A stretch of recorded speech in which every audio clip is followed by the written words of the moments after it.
Morning and Assalamu alaikum class. Welcome back to our online classes. Hopefully you're fine and doing great at your home with your families. As you know that we have completed our English literature and grammar work and we have started revision of chapter The Lady with the Lamp. So we will do second exercise of this of this chapter.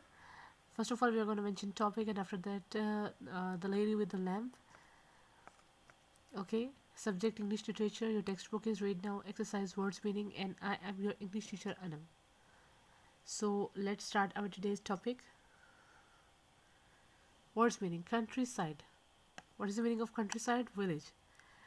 Village is also called countryside. Now look at this image. As you can see in the picture, this is the picture of a countryside or village. Okay, now move to the next word. Next word is splendid. Splendid means great or impressive. Crook, hook shaped stick, which is usually used by the shepherd, and old people also use crook. Okay, now look at the image of crook. This is the image of crook. As you can see that it's a stick which is usually used by the shepherds. Okay, now move to the next word. Next word is wag. Wag means to move. To move repeatedly is called wag. Now look at the image of wag. Usually wagging refers to the dogs. Dogs wag their tails.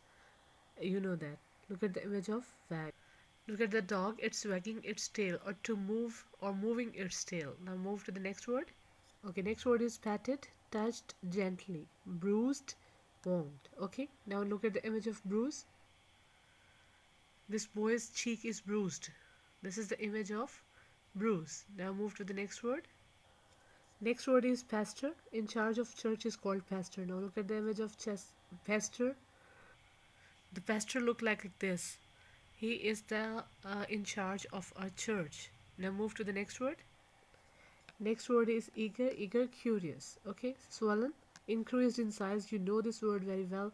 Look at the image of swollen. Look at the fingers of Tom. They are swollen or become bigger in size.